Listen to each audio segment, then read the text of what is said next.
Before episode 2 starts, I gotta give you guys a check-in because I'm not just gonna record episode after episode after episode, basically day after day after day, because I'm not gonna have any progress that way. So what I'm doing is I'm kind of taking a week in between each episode with periodical updates, right? So what I'm doing right now is I am practicing my new grip and I'm practicing all my new forms. So it's so foreign to me right now, just the 1-step, 2-step pull and pull through. And then the grip is also a little foreign to me. Let me show you what I'm working on with my grip. Okay, so let me show you what I'm doing with my grip. The first thing that I'm doing is I'm digging it still into this area right here because that's what I read is the best area, and then I just wrap my fingers around it. So let me show you on the backside what it is. But the big thing that's different is my thumb is now towards the top, towards this rim, rather than being in the middle right here, or a little bent right here. It's more towards the top and it is kind of firm, right? I'm not holding this too crazy to where it's like I can bend it, but I'm holding this just enough to where it feels like I can just rip on it, right? Let me show you the backside. Like I said, I'm just going in between those knuckles right here, and I'm kind of playing with the difference between releasing this pinky finger and tucking it right there, or keeping all 4 fingers on it and just having that thumb towards the top. So those are the kind of grip changes that I'm working with right now.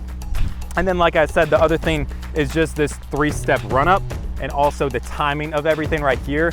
I noticed in my run up, everything that I was doing was very fast. So I'm trying to slow it down a lot. It's just a 1, 2, pull back, and then I'm dipping down in my hips and pulling through. So I'm really over exaggerating it, almost to where I'm stopping and ripping it through. That was ugly, but you get the idea. I'm just over exaggerating everything to where that way when I actually do it in full speed, it feels that much better and I know what I'm doing.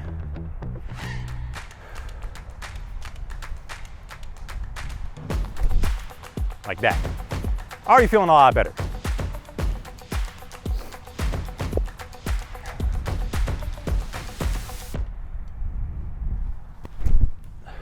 So I think the biggest thing that I've noticed over the course of just being out here for the past 30 minutes and really over exaggerating my movement is I'm getting a lot more power after I plant that foot, obviously, right? Because that's where all the power is coming from, is the hips. And what I was doing in the first episode is I was going X step, boom, but as soon as I was planting, that's when my hips were rotating. Whereas it needs to be X step, plant, full extension, and then a pull through. So really exaggerating that to the point where I can just be full extension and then a pull through, which is gonna give me that much more power. So that's the biggest thing. And then the grip has felt immensely better.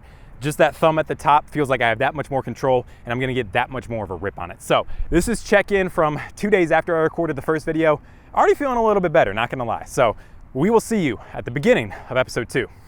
So as you can tell, I've been working on my backhand a little bit. I just gave you guys an update on what I've been working on and whatnot, but I've also been playing a lot of rounds, and I haven't been recording those rounds because I really just need to dial in my game. I have a couple of tournaments upcoming and I just really want to do well, so I've been focused more on my game rather than recording, so hopefully you guys can understand that. But I've been working on my backhand a lot. I've been throwing a lot of backhands, and I feel confident with 4 discs. So in today's video, you're gonna see me throw really only 4 discs. You're gonna see me throw the DGA pipeline. This is the Katrina Allen SP line. I have my bread and butter, the Athena. This thing is beat in, it's dirty. I mean, that's how much I love that thing. The brand new FD1 is another great one that I love. And then the Lozado Hex, as you guys know, is one of my favorite mid-ranges. I actually lost my buzz, so the only straight flying mid-range I have is that Hex now. But anyway, let's figure out what I'm gonna do in today's episode. Enough rambling. So in today's episode, you're going to figure out and see why I was throwing on Hyzer. And if you have been throwing on Hyzer, I feel like this is gonna be a great video for you because we're gonna fix this together. This whole series is designed for you if you are basically wanting to start having a backhand, or if you want to rework your backhand, what and what not. So today we are going to figure out how to stop throwing on Hyzer. Let me show you what I mean. What I've been doing is I've been doing that, but what that ends up doing for me is I put this part down, and as I pull through, you can see the disc angle right there. It's not very good. So what we're going to focus on today is we're going to focus on the bowed of my wrist. Now, if you've seen golfers before, as they swing back, this wrist right here is always bowed. A lot of really top professional players on the PGA Tour have this wrist bowed, and what this does is this closes the club face, which then causes the ball to stop slicing over into the right. So this is basically the same thing that I'm doing right here. My wrist is bowed, I don't want it to be bowed. I want it to be straight. I want it to be flat. I'm reaching back and I'm pulling through. I'm not coming through like this. I'm just pulling through and then I'm releasing. So that is what we're going to do. As you can probably tell by now, I forgot my SD card to my microphone. I forgot the SD card, not the microphone today. So just rolling off with the phone, but I think you guys still get the premise. Let's dive into it.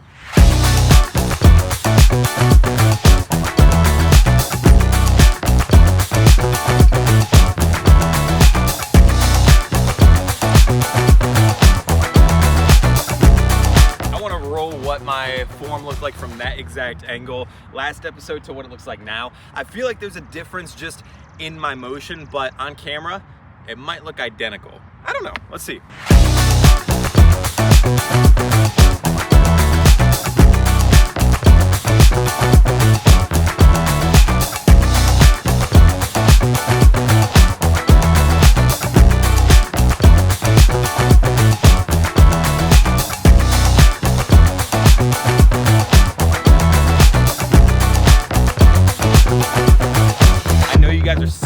Seeing this net, but I feel like I have to throw into this net before I throw out into the open field. So I apologize, but this is this series. It's the growing pains. You learn. Go through the motions, over exaggerate. That looks pretty flat to me. Now I'm gonna throw like this.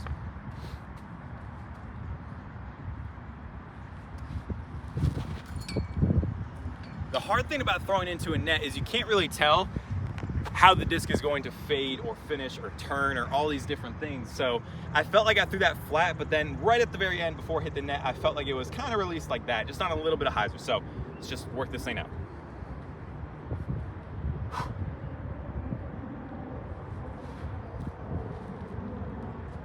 It's a simple pull, simple pull.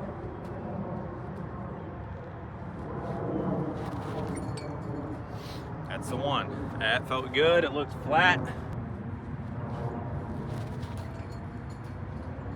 Now I'm getting into grip lock territory because what I'm doing is I'm going against what I want to do. Whereas if I'm here, I'm so used to pulling through and releasing at a certain time. So now timing is kind of thrown off and I'm grip locking it over into the right side because it's flat. Whereas I'm used to pulling through like this and flicking it almost. So it's a bad habit, but goodness, this is difficult, guys.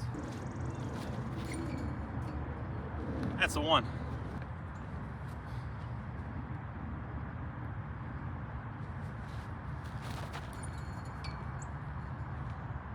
Butter. Oh, let me just save that, and that's all I need to do. I'm figuring something out.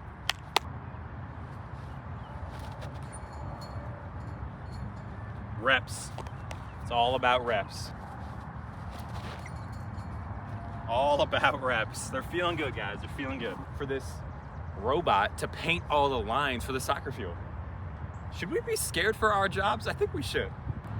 Anyway, guys, that's gonna do it for the rest of today's video. What I'm gonna do for the next 2 weeks is I'm just gonna work on those two things that we went over in today's video. I just need to focus on that flat hand. I don't need to curl that hand. I don't need to bow the wrist, as the PGA Tour player people would say. I don't need to bow it. I just need it to come flat and have a good pull through. But that is gonna do it. Hopefully today, this video really did help you become and hopefully develop a better backhand in the future. Hopefully this was just entertaining. But anyway, guys, that's gonna do it. Thanks for watching. See ya in the next one.